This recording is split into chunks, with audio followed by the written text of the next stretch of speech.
Isang magandang araw mga kaibigan! Narito na naman po si Shenshen TV na magbabahagi sa inyo tungkol sa kwento ng pag-ibig. Pero kung bago ka pa lamang sa aking YouTube channel, paki-like lang po ng ating video, paki-click na rin ang subscribe button at ganon din ang bell icon para lagi kayong updated sa mga paparating ko pang mga uploads. Ang huling kabanata. There was no use denying what she feels for Matthew. Mahal pa rin ito ni Hannah. Kahit sinaktan siya nito noong 16 years old pa siya. At parang natunaw na yelo ang nararamdaman niya sa lalaki dahil sa pagtataksil nito sa kanya noon. May pangako sila sa isa't isa. They will start anew at hindi minsan na may nangyari sa kanila. Nang bumalik sila sa Maynila, ay nagplano silang pakasal. Ayaw nang patagalin pa ng binata ang kanilang engagement. The wedding date was set 2 months pagkatapos nilang manggaling sa Palawan. The upcoming affair became a hot item in the newspaper and magazine. Magiging malaking social event yon kung sakasakali sa ginagalawan nilang mundo. But Matthew, we didn't care. He wanted the whole world to know about it. Bumaba si Hannah mula sa kanyang kotse na nakahimpil sa parking space ng Rosales Aguilar. At tuloy-tuloy siyang naglakad sa loob ng gusali. Pinundot niya ang boto ng private elevator. At nang bumukas ang pinto niyon, ay nagulat siya nang matagpuan niyang naroon si Ibon. Huminga siya ng malalim upang kalmantihin ang sarili at saka taas habang nagpatuloy siya sa paghakbang. Lumabas ang babae mula sa elevator. Galing ito sa pagbisita kay Matthew. I heard about the forthcoming wedding. Halatang nanggagalaiting tura ni Ibon na magkaharap na sila. Pigil ang kanyang hininga. This is it. Naisaloob niya. Yes, I'll be this June. It's too soon. Bakit kayo nagmamadali? Or it's only you in a hurry? Did you force Matthew to set the date as soon as possible? Nanatili siyang cool and composed kahit nanggigigil na siya sa mga bira ni Yvonne. Look, wala akong panahong sagutin ang mga tanong nito. Sa bagay, hindi mo na kailangang sagutin ang tanong ko. Alam ko namang si Matthew ang may gustong makasal tayo. Pero, wag mong isipin dahil mahal ka niya. Akala mo ba in love siya sa'yo? If so, you don't know him at all. Alam niyang hindi niya dapat patulan ang patutsada nito. Ngunit hindi niya mapigilan. And what do you mean by that? Her eyes spoke volume. Tumawa ng nakakainsulto ito. Ask him kung ano talaga ang plano niya. Why he is planning to marry you. Pakakasalan ka niya, hindi dahil sa ikaw ay mahal niya. Perhaps he was pretending he was so in love with you. Malisyosong tura nito na nakaismig pa. Kinabahan siya sa maaaring marinig sa babae. Hindi niya ako hiniwalayan kung yun ang nasa isip mo. He told me about his plan.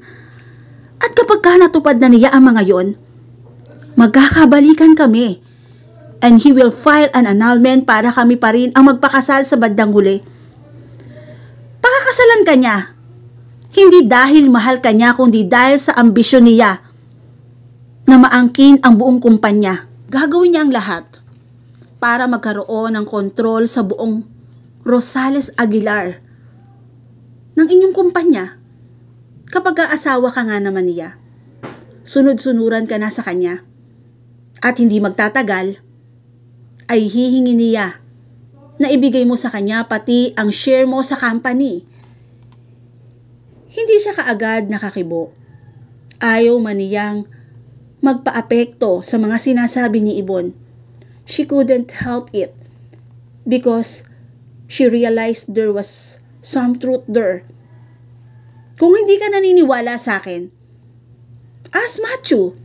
Force him to tell you the truth. Nagiinit ang kanyang mga mata. Ramdam niyang anumang sandali ay babagsak ang luhang pinipigilan niya. Nagmamadaling iniwan niya ang babae at pumasok sa loob ng elevator. Her lips trembling. Malapit na siya sa office ni Matthew nang matigilan. Ayaw niya itong kumprontahin. Natatakot siyang malaman ang katotohanan na totoo ang mga sinasabi sa kanya ni Ibon. Pumihit na siya para bumalik sa elevator nang marinig niya ang tinig ng fiancé. Hannah? She froze. Ramdam niya ang panginginig ng buong katawan niya. Gusto niya itong sugurin at sampalin. Humarap siya sa lalaki. Her face devoid of emotion. Kanina pa kita hinihintay. Pupunta na ba tayo sa courtier para magpasukat? Playtime over Matthew Rosales. There was a chill in her voice. It was so cold, so lacking in emotion, that it sent a shiver straight to his soul. Hindi ko papayagang gamitin mo ako for your selfish ambition. Gumuhit ang matinding ligalig sa mukha nito. Hannah, I don't know what you are saying. Liar! Mariing-mariing ako sa niya. I want you to know na walang kasalang magaganap. Hannah, he closed his eyes in frustration. Why are you doing this to me? Sinikap niyang huwag madala sa drama ng lalaki. Lalo pa niyang tinigasan ang puso at labanan ang pag-ibig na nadarama para rito. As far as I concern, ito na ang huling pagkikita natin. I don't want to see you again. At bago tuluyang bumagsak ang luha, ay nagmamadali nang tumakbo si Hannah palayo, leaving Matthew confused. Padapang binagsak ni Hannah ang katawan sa kanyang kama at humagulhol.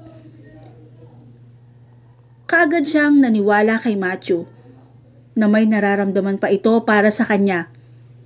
How can she be so stupid? Dapat noon pa ay naghinala na siya sa tunay na motibo ng lalaki. He wasn't in love with her. He never was in love with her. For what seemed an eternity, tumigil siya sa pag-iyak. Matthew doesn't deserve her tears. Kinuha niya ang kanyang cellphone at tinawagan si Marvin. As far as she was concerned, ayaw na niyang makita pa si Matthew. At muli ay gusto niya itong galitin. Kaya makikipagkita siya muli sa playboy niyang ex-boyfriend. To hell with him. Sa isang bar sa Malate, ang bagsak nila. Patungo siya sa powder room na makabanggaan niya si Karen. Hannah, it's good to see you. When you have been? Tanong nito at hinalikan siya sa pisngi. Umiiyak ka ba? Her friends know her so well. Yes. Is it about Matthew? Hindi ba't pakakasal na kayo? I don't want to talk about it. Not yet. Saka na lang. I'll tell you about it when I'm over it. Nakakaunawang pinisil nito ang kamay niya. Okay, I understand. Sino kasama mo? Marvin and his friend. Sumama muna si Karen sa mesa nila ni Marvin at mukhang hindi natuwa ang lalaki sa pagsulpot ng kaibigan niya. Inalok nito ng drinks ang babae. Sunmig light lang sa akin, tugon nito. What about you, Hannah? Nagkibit-balikat siya. Anything? Ilang saglit pa, aware siya sa walang tigil na pag-aabot ni Marvin sa kanya ng alak. Sa pang-apat niyang baso, ay pinigilan na siya ni Karen. I think you had too much now. Baka maulit na naman ang nangyari sa'yo noong birthday party mo. Nilakasan nito ang boses para marinig niya. Hindi siya nag-e-enjoy sa mga alak. Ibinubuhos ang atensyon. She was thinking about Matthew. Kung gusto mo, magpaalam na tayo kina Marvin. Halata namang hindi ka nag-e-enjoy eh. Lumagok siya sa kanyang red wine. No, I'll be mad. Ako ang nagyaya na mag-unwind. Inilapag niya sa mesa ang hawak na goblet at ibinaling ang paningin sa bandang kumakanta sa stage. Unti-unti ay nakaramdam siya ng hilo. Her head was rubbing. Lalo pa na nagpalala ang mga blinking lights sa paligid at ang maingay na musika. Lumapit si Marvin sa kanya. Nakagagaling lang sa kabilang table kung nasaan ang ibang grupo. What's wrong? Pasigaw na tanong nito sa kanya. My head, ungol niya. You wanna go home? Tumango siya. Wait, pigil ni Karen. Ako na lang maghahatid kay Hannah. Nandito pa ang mga friends mo kaya... Don't intervene, Karen. May pagbabanta ang tinig na saad ni Marvin. Sa nalalabo ang isip ni Hannah ay saglit pa niyang narinig ang sinabi ng lalaki. Ngunit hindi na niya kayang bigyan pa ng pansin. Something was wrong with her. Parang may humahatak sa kanya pababa, patungo sa isang madilim at tahimik na paligid. Naramdaman niyang inaalalayan siya ng binata at dinala sa kotse nito. Pagkasandig ng ulo niya sa upuan ng kotse, ay wala na siyang alam sa mga sumusunod pang pangyayari. Hannah didn't know what awoke her. She couldn't bring herself to open her eyes. Unti-unti lang siyang nagiging aware na may mabigat na bagay na nakadagan sa kanya at siya ay pinaliliguan ng halik sa buong katawan. Takot siya. Gusto niyang sumigaw, pero hindi niya magawa. Gusto niyang lumaban sa kung sino man ngayon ang lumalapas-tanganan sa kanya. Ngunit wala siyang lakas. Hinang-hina siya. Pakiramdam niya ay may isang mahika na bumabalot sa kanya upang pigilin ang anumang tangka niyang paglaban. Hindi siya maaaring mawala ng pag-asa. Kailangan niyang lumaban. It took a lot of willpower bago niya tuluyang naidilat ang kanyang mga mata. At sa nanglalabo pa rin niyang paningin, ay naaninag niya ang mukhang nakatingin sa kabuuan niya. Nakadama siya ng panik nang makilalang si Marvin yon. Tila na-sense nito ang pagiging conscious niya. Mula sa katawan niya ay lumipat sa kanyang mukha ang tingin nito. Nakita niya ang pagngisi nito. Hello, Hannah. Umiikot pa rin ang paningin niya.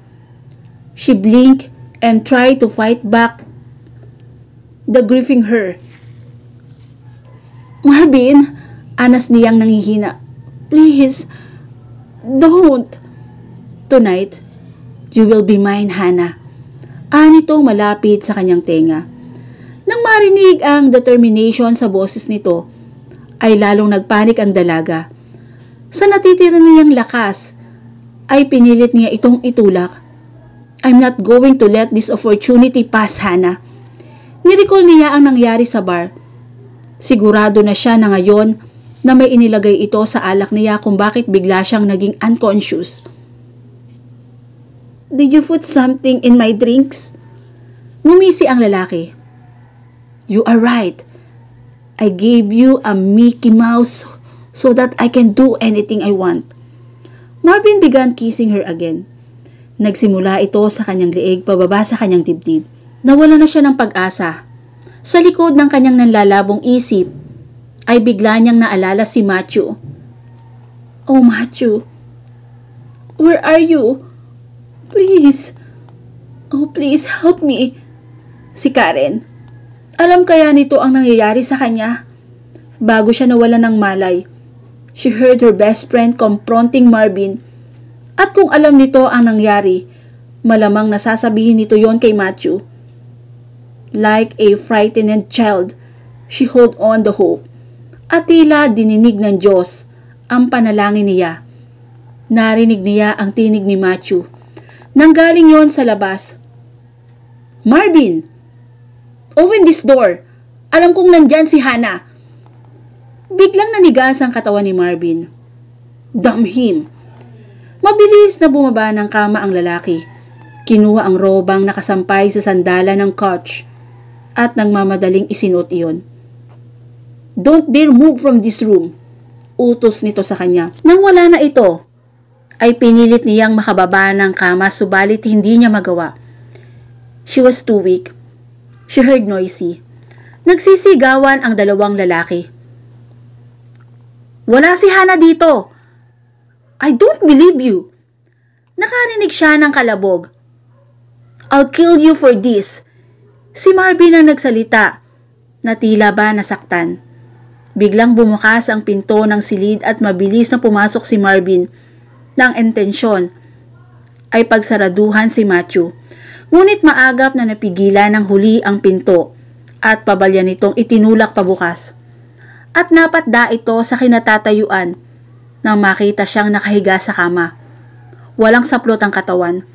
Namula ang mukha nito sa matinding galit. She was crying. Matthew! Was all she said. Marvis ran toward Hannah in alarm. You can take her away from me. She's mine. You hear me? She's mine. Damn you. At mistulang galit na galit.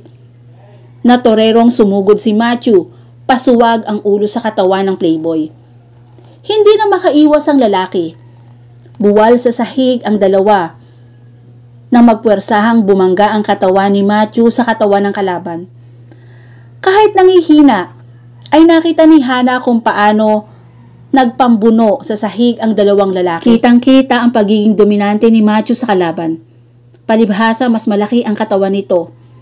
Maski kulang pa rin ang lakas, ay kinuha niya ang kumot upang ibalabal sa hubad na katawan. Pinilit niyang makatayo upang awatin na si Matthew.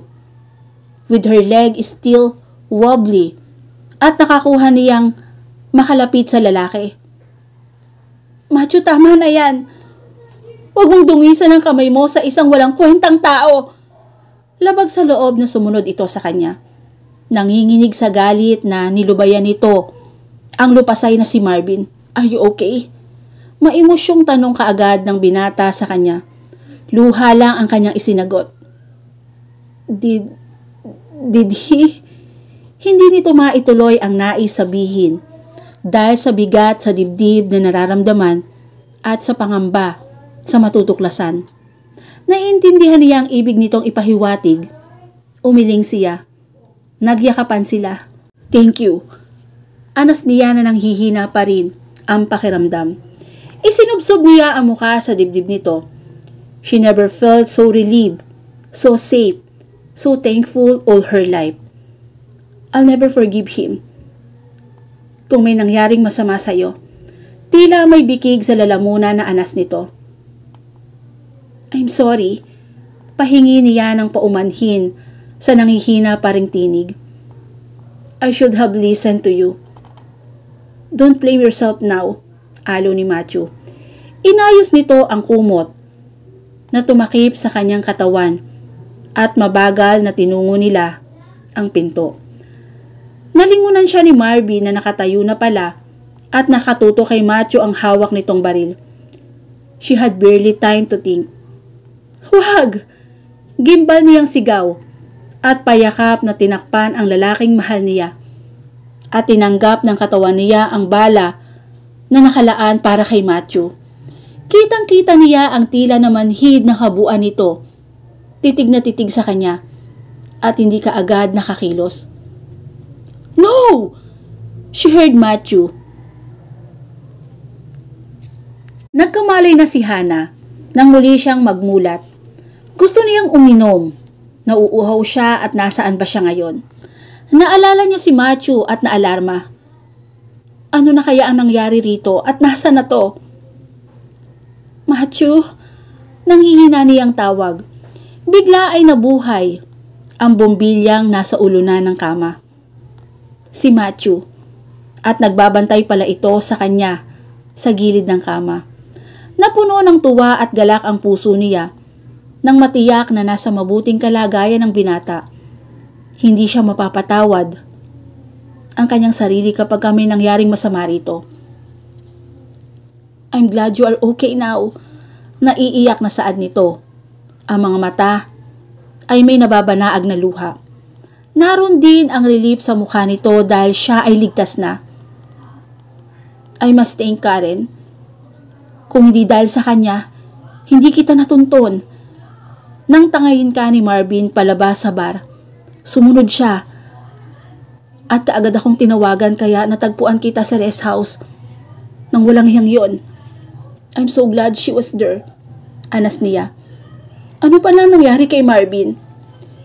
Ipinahuli ko siya sa mga pulis. Nakakulong na siya ngayon. Sasampahan ko siya ng kaso.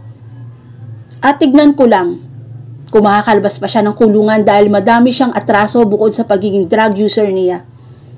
Kidnapping, attempted rape, at attempted murder. Nag-request din ako ng whole departure order laban sa kanya sa immigration. Hindi siya makakalabas ng bansa sakaling tumakas siya. He deserved it. Bigla siyang nakaramdam ng uhaw. Nauuhaw ako, Matthew, sabi niya. Itinaas nito ang kalahating bahagi ng hospital bed sa pamamagitan ng pag-ikot sa isang device sa ibaba ng kama upang paupo ang kanyang posisyon. Lamnan mo muna ng sabaw ang sikmura mo, anito. Pagkatapos ay kinuha nito ang isang bowl. Sa tray na nasa mesa na natatakpan yon ng isang platito. Sinimulan siya nitong subuan ang sabaw. Mainit-init pa ang sabaw. Walang gaanong lasa, ngunit tinanggap ng kanyang bibig. Nakakailang kutsara siya ng sabaw bago siya pinainom nito ng tubig. Salamat. You are welcome. Malungkot na tugon nito. At hindi niya napigilan ang luhang dumadaloy sa kanyang pisngi. I'm sorry. Banayad na pinahid ni Matthew ang kanyang luha. You have nothing to apologize. He looked at her with so much tenderness in his eyes. Nagbaba siya ng tingin. Couldn't bear to look at him. Hannah, look at me. Anito na hinawakan ang kanyang mga kamay. Din ang kanyang baba. Marang itinaas ang mukha niya. It was a torture for me habang binabagtas ko ang daan patungo sa rest house ni Marvin.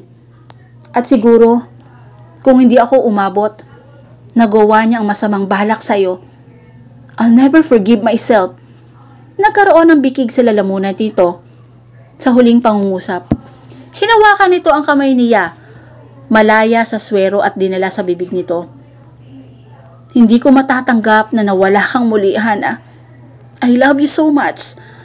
Parang ayaw mo na niyang maniwala sa sinasabi nito. Please, Matthew, don't say that if you really don't mean it. Why? Do you doubt it? Nasaktang tanong nito. Hindi pa ba sapat ang ipinapadama ko? She closed her eyes and felt tears welling off her eyes.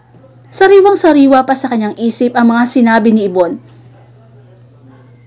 Yvonne told me another things. She opened her eyes and found him staring at her with confusion. What does Yvonne got to do with my feelings? Anitong tumayo at nagpalakad-lakad sa silid. Sinabi niya, lalong bumulwak ang luha sa kanyang mga mata. Ginagamit mo lang ako para sa ambisyon mo, para makuha mo ang buong company. Namula ang mukha ni Matthew sa galit. She said that? He gritted his teeth. His hand rolled into fist at buong lakas sa sinuntok ang kanang kamao sa dingding. I could kill her for that. Bumalik ito sa upuan at hinawakan ang kamay niya. And you believe that lie? May hinanakit na tanong nito. Mas naniniwala ka sa kanya kaysa sa akin? I'm sorry. I'm sorry. I do love you, Hana. Ulit nito. Mula nang musmus ka pa lamang. Nag-guilty lang ako kaya hindi ko itinuloy yun. Lalo na napakiusapan ako ng daddy mo.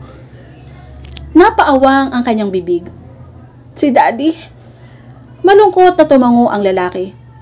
Ang sabi niya, layuan daw kita because you are too young.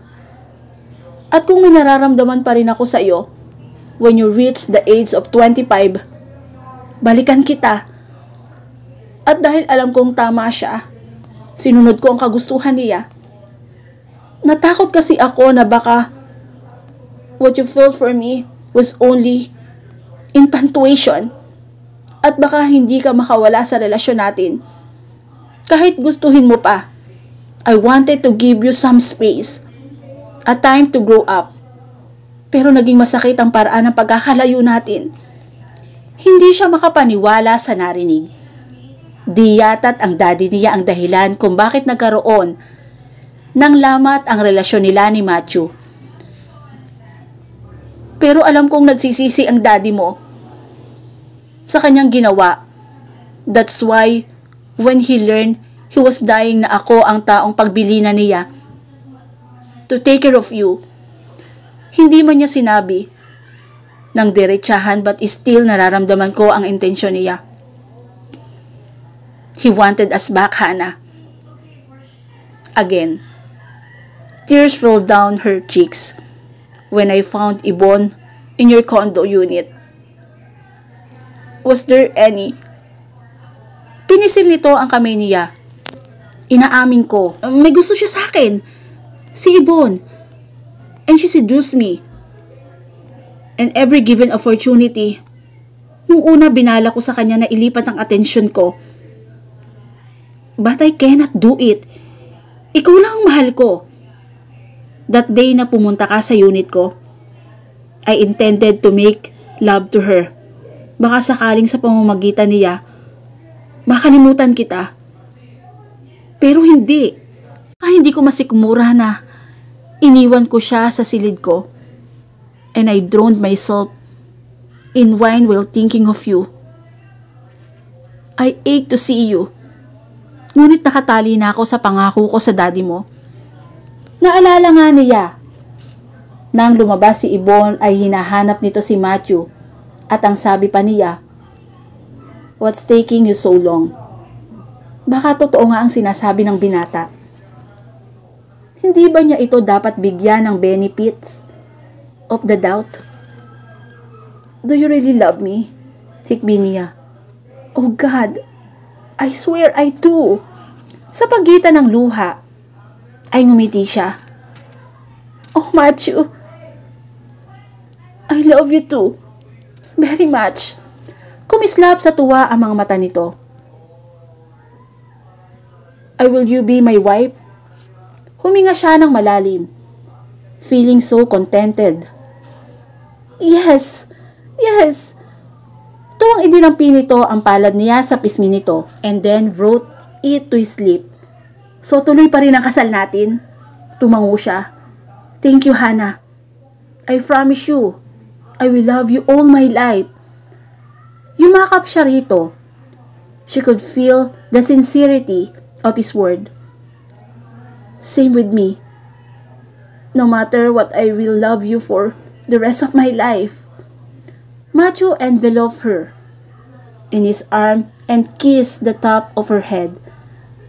And he whispered near her ear, "We will love each other till our last breath."